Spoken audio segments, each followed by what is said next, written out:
All right, B.Cox, man. We're gonna bring in a little more current for the West Coast, man. Mm-hmm.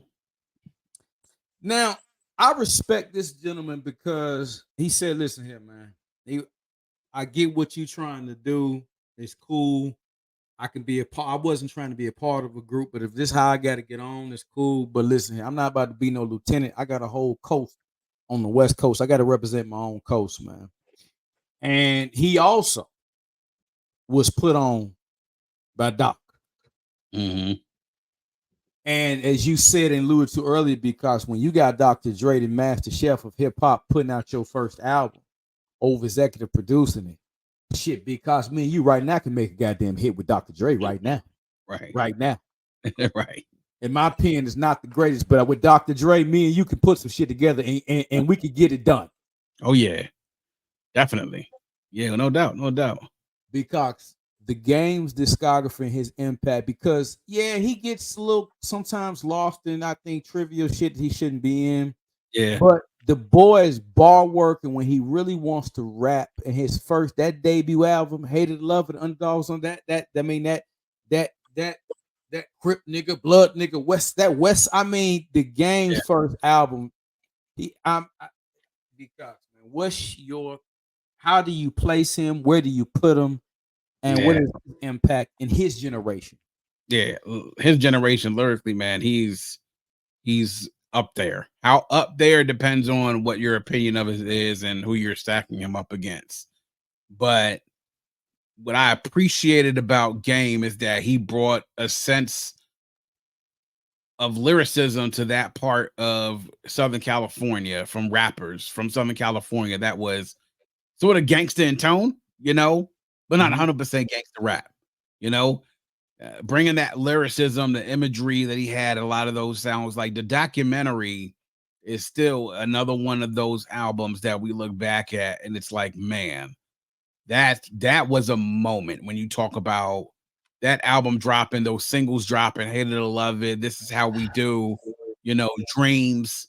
I mean, you know, I mean, those singles were huge singles and hits, and you see the talent was evident on that album, like the lyricism out of this world.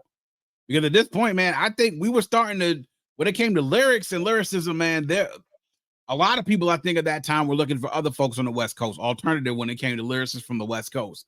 He really, one, being a part of the G Unit and then being backed up by Dr. Dre, being from Compton, coming from a great lineage of artists and hip hop artists, it was like he was supposed to be the next one that was on in that lineage of Compton artists, and that debut album sort of, oh, yeah, the hype about this dude is real. It's 100% real. It's 1000% real. What to me, I think helped to kill the momentum with that is immediately after the debut comes out, he's leaves G Unit, and he's gone. And him and 50 start beefing with each other. Doctor's Advocate comes out, solid, good. Not as good as the documentary, but good work. It's good work. It's good work. It's good work. He continuously puts out solid work. Lyrically still just amazing.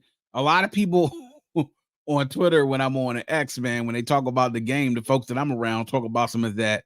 The one thing they hate about him is that he name drops in his joints. He's always the same name drops. He's talking about about Dre, about Pac, about Nas, Easy. He always name dropping these motherfuckers in his raps. You know what I'm saying? And he's been doing that for a long time. And some people, it wears thin on them that he continuously goes back to that. That's a part of his calling card because that's what we came up on.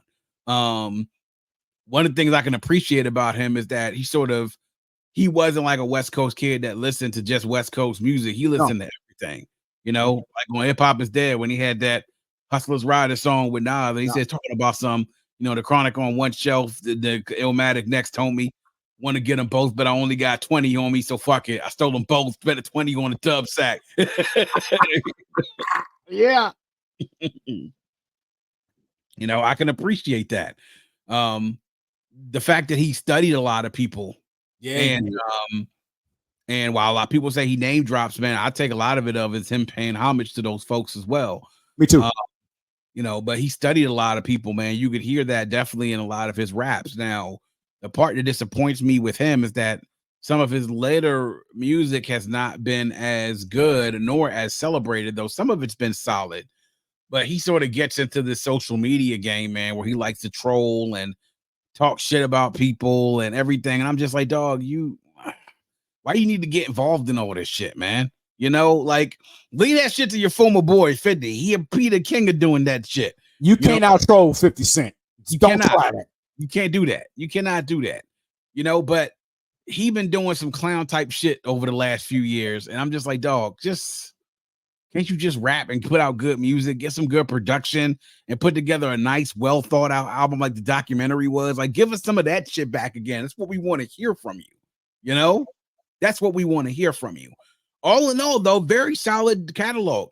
Okay. Not amazing, but he has a few definitely, I would say at a minimum, at least the one classic album in the documentary, and then a few other that are like 4 mic category to 3.5 mic category. Like there is right where a lot of his albums are for me, but lyrically consistent. Never really been a drop off for me to him, man. He's kind of always lyrically been consistent, and that's what I appreciate about him, because in this day and age, you kind of really get caught up in stuff and then sort of go to switch modes and switch styles, and he ain't never switched up his style for anybody. And that's what I really appreciate about him, man. But lyrically, he can be a killer when he focuses in and gets in on his mind, gets in on his mindset, like really dialing in. Lyrically, he a killer, bro. He is. Yeah, well said, B.Cox. Yeah, he's a killer, man. I was out there in Cali, man, when B.Cox talking about a moment, as you've been saying, how you frame it as that moment in time. I was in Cali when his debut album dropped. I used to live out there for 6 years, and Game, all you heard, man. LA was so happy to have a resurgence, man, of one of their own. Really being, because LA was quiet. Yeah, the Game came, it was because it was a drop off. I mean, you had Exhibit had a few hits here and there, but it was like finally one of our own from the soil is bringing that California love, that feel back, produced by Dre. It was what a time to be alive, man. So I'll always appreciate Game, man, for that. And he stayed true to his soil. And he's another one. I'm LA, and I am gonna always be LA. So yeah, man, I appreciate him.